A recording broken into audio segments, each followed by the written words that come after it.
जो मनुष्य अंदर से जैसा होता है, बाहर से उसका व्यवहार भी उसी प्रकार प्रतीत होता है। जैसे सज्जन की सज्जनता छिपाए से भी नहीं छिपता है, क्योंकि सज्जन जो है विनम्रता दिखला करके खुश होता है, जबकि दुर्जन के व्यवहार से बात बात में पता चल जाएगा कि वह दूसरे को झुका करके खुश हो रहा है। तो सज्जन में विनम्रता होता है और दुर्जन में अभिमान होता है। यह उनकी बात और व्यवहारों से पता चल जाता है। इसीलिए सज्जन जो है सुख साधन नहीं होने के बाद भी अपने मस्ती से प्रसन्न और आनंदित होते हैं, और दुर्जन सब कुछ होने के बाद भी दुखी और अशांत रहते हैं। इसलिए सुख बाहरी सुख साधन जितना भी जुटा लोगे, लेकिन आंतरिक शांति और सुख आनंद नहीं मिलेगा, क्योंकि सुख और दुख बाहर की वस्तुओं पर निर्भर नहीं करते, बल्कि आंतरिक आत्मा के आनंदित और सुखी रहने पर अनुभव करते हैं।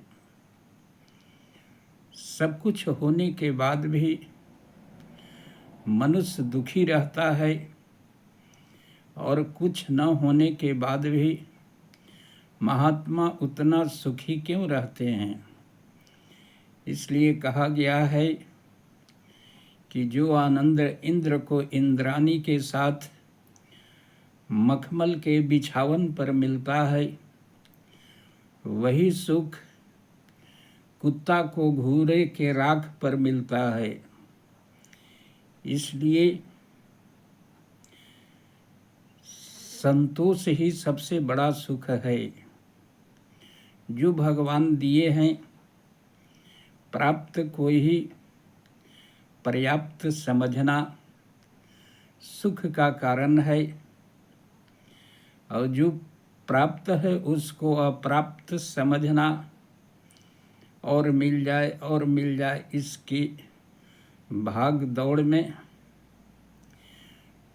पूरा जीवन को बर्बाद करके अंत में हाथ में कुछ नहीं लगता है। इसलिए सूरदास कहे हैं कि रे मन मूर्ख जन्म गवायो, चाखन लगे रूज उधिराने, हाथ कछु नहीं आयो। टीसू का फूल जो है बाहर से लाल लाल देख करके सुग्गा बड़ा आकर्षित होता है, और आकर्षण के कारण उस पर चोंच मारता है, तो मिलता कुछ नहीं है, अंत में रुआ ही निकलता है।